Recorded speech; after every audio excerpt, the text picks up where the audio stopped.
Rev up your engines!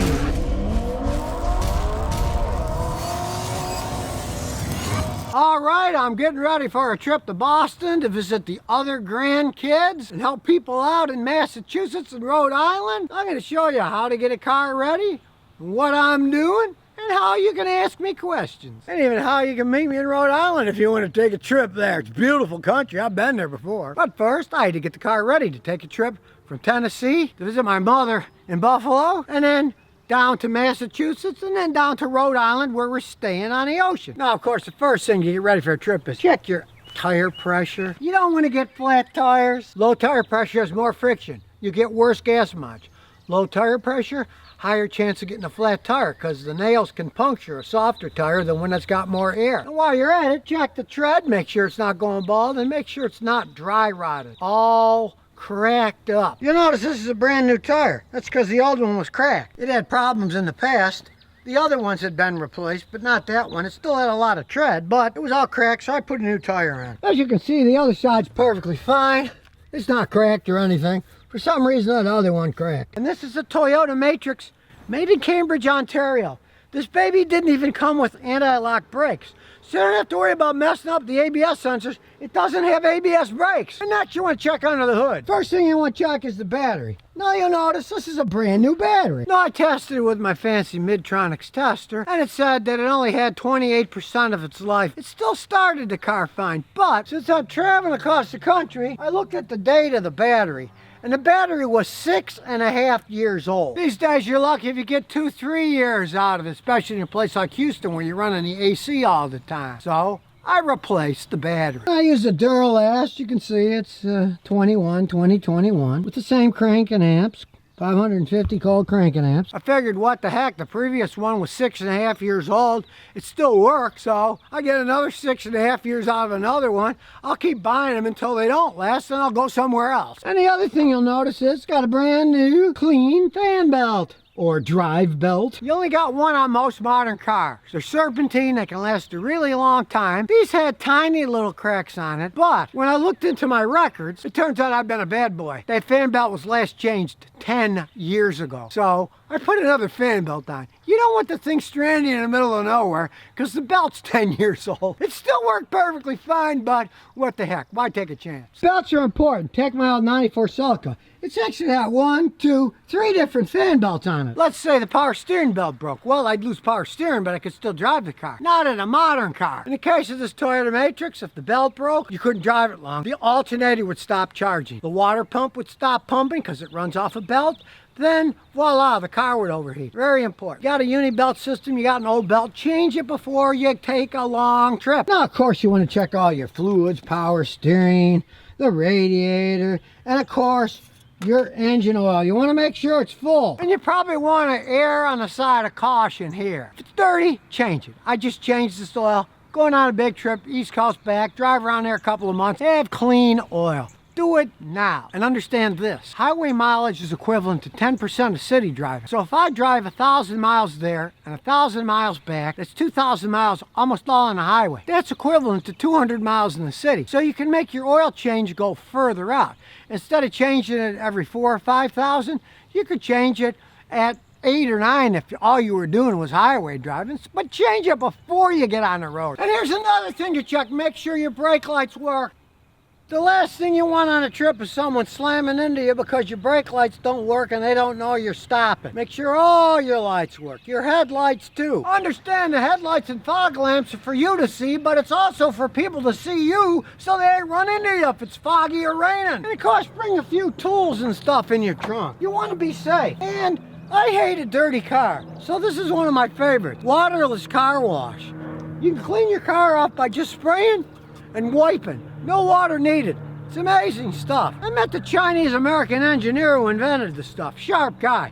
It really works. You don't want a dirty car? Hey, you can get one of these and clean your car whenever you want. And it's a good idea if the birds crap on it or you get tire on the road, clean it off as soon as possible so the bird acid doesn't eat to the paint, the tire doesn't eat up your paint and stick on. Real easy to do. Just spray and wipe. And I'm ultra prepared. I got a tow rope in case something bad happens. Got all kinds of stuff. I got a jump boost. Now I got a new battery, so I doubt I'm gonna use it, but what the heck, you might as well be prepared. I got various wrenches and sockets, a good air compressor, even a fire extinguisher. Because hey, you're not the only one on the road. What if you come up on a fire? You might be able to save somebody's life with a little fire extinguisher. And realize one thing, it generally won't cost you anything to use the extinguisher, because if you're out there and you help rescue someone, almost all the state fire departments will refill your extinguisher free because you saved somebody with it. And if you want your car to look good, your headlights to last forever and be able to see out and bright, get some of this Plexus. It's a great plastic polisher, the best I've ever found. It was made for jet planes in the beginning. You just polish it, wipe it and polish it till it's clear. Look at that. And one of the best things about this Plexus is it's anti-static. So, you know how your car gets covered with dust really fast? That's because the dust is electric static. It's attracted to the car.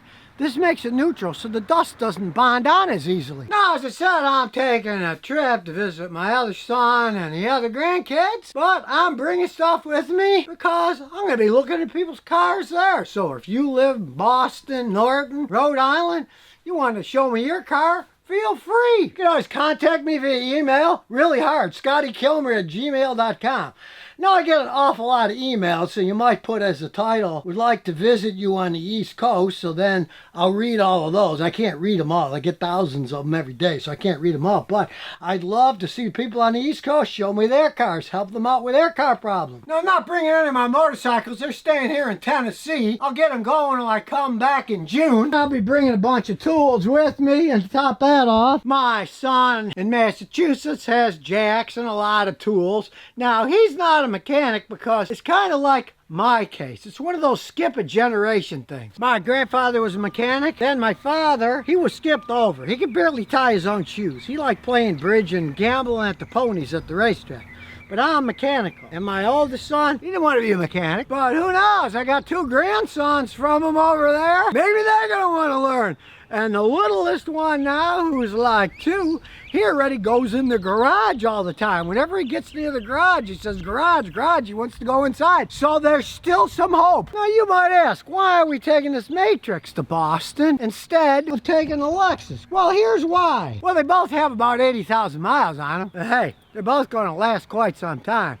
But to begin with, this Matrix gets about 14 miles a gallon better gas mileage than the Lexus does. And I'm a cheapskate. And let's face it, East Coast, not too many parking spaces. It's a smaller car, a lot easier to park. And when you think about it, somebody might see a big old Texas Lexus on the East Coast and decide to carjack me, thinking, oh, there's a rich guy. And anyway, I like music, and I put a nice Android in this, so I can listen to my Bluetooth music. And anyway, my wife, she wouldn't want me messing up her trunk with all my tools I'm gonna stick in there. So look out, Boston, I'm headed your way, and I'm bringing my skates. The Bruins seem to be on a downward slide, and I still got a few good shifts left in me.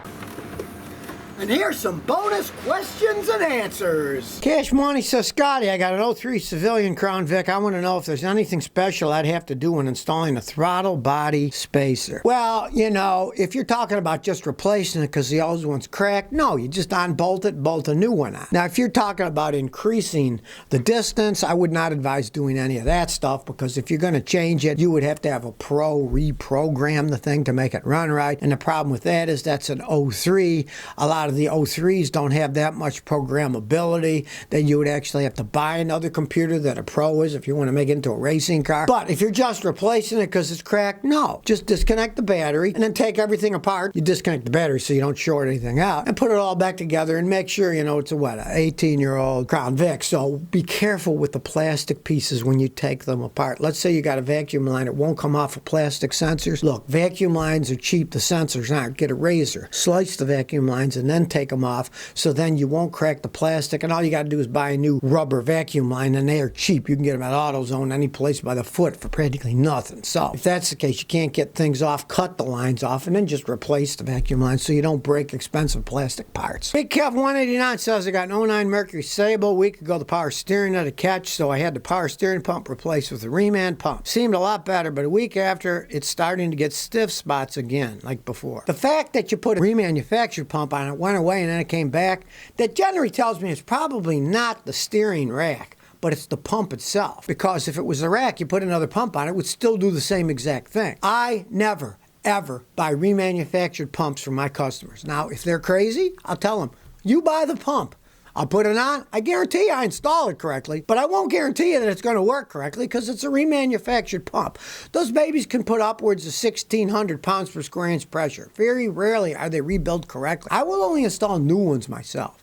So if I were you, what the heck, take it back wherever you bought it, get another one, and pray that one was built better. Because the racks are uber expensive to replace, and you got to pay an alignment shop to realign it. It's a very big job, and you got the same problem there. You want to buy a new rack, it'll be thousands of dollars. So then what do people buy? Remanufactured racks. They can be just as crappy as the remanufactured pumps. Kind of stuck between a rock and a hard place there. So if you never want to miss another one of my new car repair videos, remember to ring that bell.